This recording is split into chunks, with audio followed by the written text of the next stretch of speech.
В Ингушетии празднуют 15-летие образования республики. Сейчас в столице идут народные гуляния, а вечером обещают концерт. К празднику подготовились сотрудники органов внутренних дел. На всех дорогах и постах республики выставлены усиленные посты милиции. В небе над прилегающими населенными пунктами периодически пролетают вертолеты.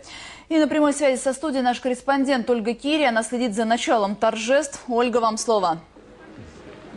Юлия, торжества по случаю 15-летия Республики Ингушетия начались еще накануне вечером с открытия выставки художников Северного Кавказа. Затем состоялся концерт ансамбля Ингушетии, ансамбля пляски. И то, что не было запланировано в программе, это стало настоящим сюрпризом для жителей республики – выступление группы «Ела». Сегодня с самого утра начались автобусные экскурсии по Ингушетии. Здесь очень много достопримечательностей, в особенности мистические древние сторожевые башни в горах Джейракского района. В республику прибыло очень много гостей со всех России. Праздник отмечается с большим размахом. 15 лет – это хоть и подростковый возраст, но в то же время уже достаточно большой срок, чтобы подводить некоторые итоги. 15 лет – это сравнительно небольшой такой период, если брать в рамках исторического такого развития.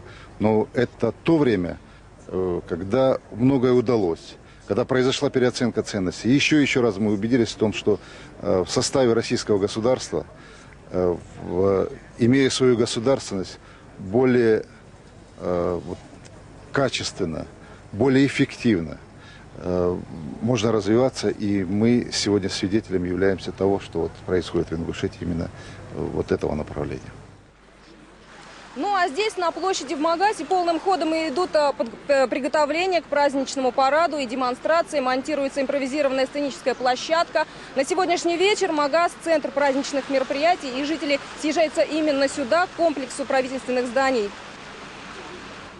Сегодняшний Ингушетии развивается очень большие строительственные, очень большой сельскохозяйственный, образование, вся положение, вся государство, тот, который нужно, все Ингушетии сегодня есть.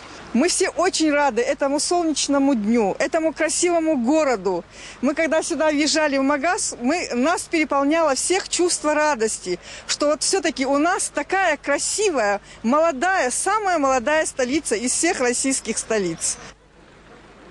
В Магас поступили телеграммы от президента России Владимира Путина, министра иностранных дел Российской Федерации Сергея Лаврова, патриарха Московского и всея Руси Алексея II, из посольств Польши, Венгрии, Швеции, Боснии и Герцеговины, а также стран СНГ. А завершатся праздничные мероприятия сегодня поздно вечером праздничным фейерверком. Юлия?